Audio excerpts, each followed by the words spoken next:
Salut les amis, bienvenue sur votre plateforme. Et je serais vraiment cool dans cette vidéo et en commentaire les amis, mettez aussi c'est un péché de la France en Afrique qui nous a aidé aujourd'hui d'entamer ce début de libération de notre pays, l'Afrique, de notre continent, pays l'Afrique et des micro-États à travers les micro-États.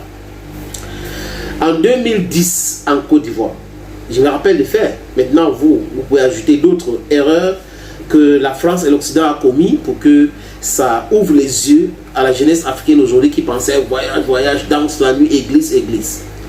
En 2010 en Côte d'Ivoire, peut-être rentrons en arrière, juste après les indépendances du Congo-Kinshasa, Patrice Emery Lumumba, qui avait fait un discours remarquable, c'était quoi le 30 septembre, le 30 octobre-septembre, quelque chose comme ça, 1960, devant le roi belge qui les avait vexés, mais c'était un discours panafricain, un discours de guerriers, un discours de vérité.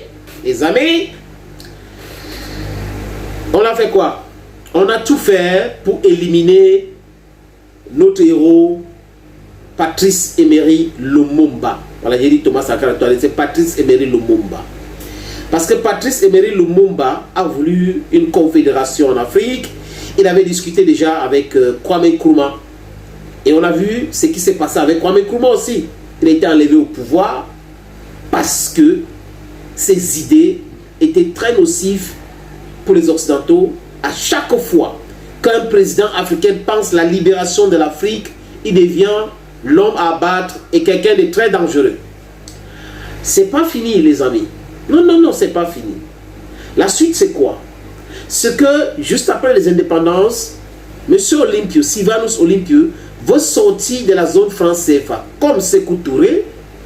Il est même allé à Washington. Il est rentré dans son pays. Il a été assassiné. Parce qu'on a utilisé un jeune officier qu'il a formé pour l'éliminer. M. Eyadema. Voilà les erreurs. Et là, ça arrive, je peux oublier ces temps les amis, on parle de la guerre légère mais c'est pas pour l'indépendance. Modibo Keïta aussi qui pensait exactement la même chose, on a éliminé un coup d'état et tout.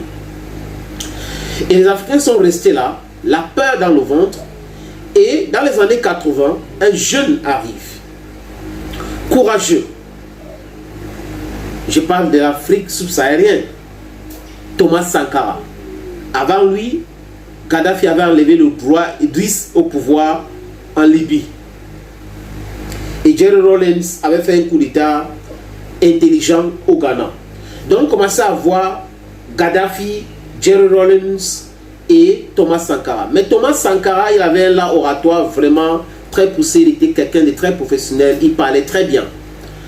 Ils ont tout fait pour éliminer Thomas Noël Isidore Sankara en utilisant une autre traite qu'on appelle Blaise Compaoré, qui est un fugitif aujourd'hui, qui se cache en Côte d'Ivoire.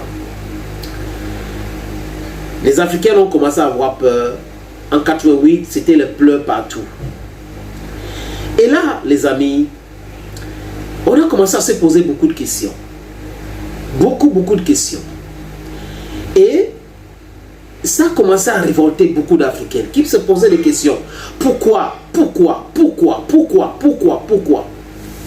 Et comme la peur envahissait l'esprit des jeunes Africains, ils se disaient que mais si on se lève maintenant, on va nous mater, on va faire ceci, on va faire ceci. Comment est-ce qu'on peut régler ce problème, cet état de choses? On était en train de flex. On a réfléchi. Et Laurent Gbagbo qui est arrivé au pouvoir avec beaucoup d'erreurs qu'il a commises d'ailleurs, mais le fait qu'à un moment donné, il a commencé à penser Afrique, à combattre l'impérialisme, nous étions tous derrière lui. Ils ont fait un coup d'état d'abord contre Laurent Gbagbo en 2002. Ils ont fait une rébellion et ils ont utilisé les Nations Unies et les forces françaises pour bombarder la présidence ivoirienne. Jacques Chirac, après Makoussi 1, 2, Accra, Lomé, autres avec Guillaume Soro, j'en passe. C'est bien de le rappeler. Et Gbagbo est arrêté à envoyer la Cour pénale internationale, sans vexer le peuple africain. Kadhafi qui nous a donné RASCOM 1, 2, qui était en train de penser la création d'un État, des États-Unis d'Afrique, la monnaie africaine, banque de développement africaine, vraie banque d'investissement comme le FMI africain et tout ça là, a été assassiné en 2011 par Nicolas Sarkozy. Et ça a créé un problème dans le Sahel, dont la déstabilisation du Sahel parce qu'ils avaient largué les armes comme des cacahuètes. Et là, ça a déstabilisé cette zone-là.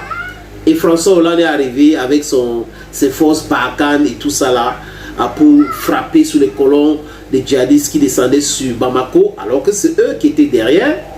Mais comme ce n'est pas des gens qui prévoient des choses, ils devraient après cela quitter le pays rapidement. Ils ont voulu s'installer 10 ans après.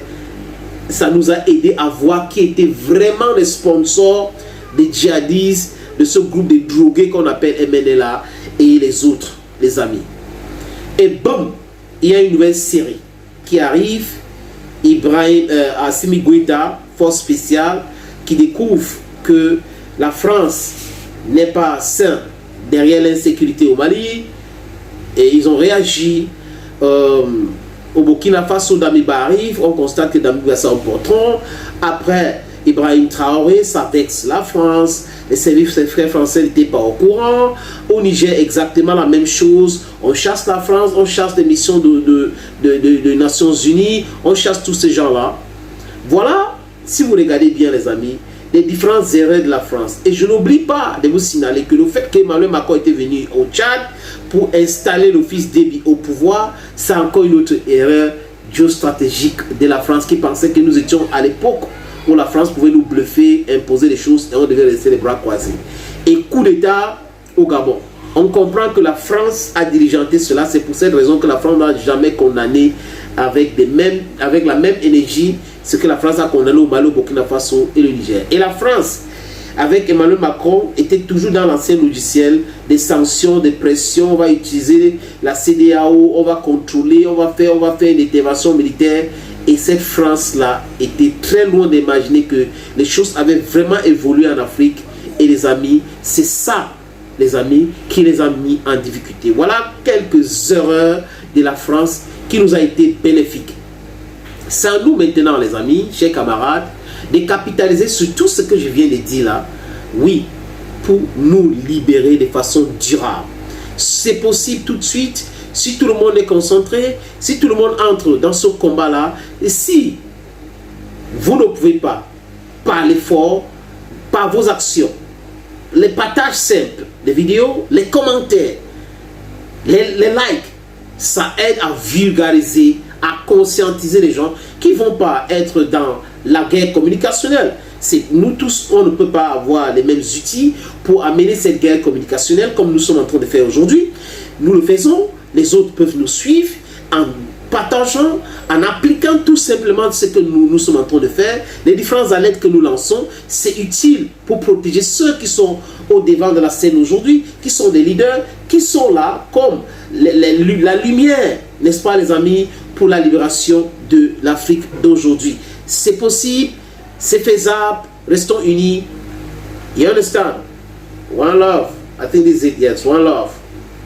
One Africa, one passport, one diplomacy, one defense. We are going to win. Thank you and bye-bye.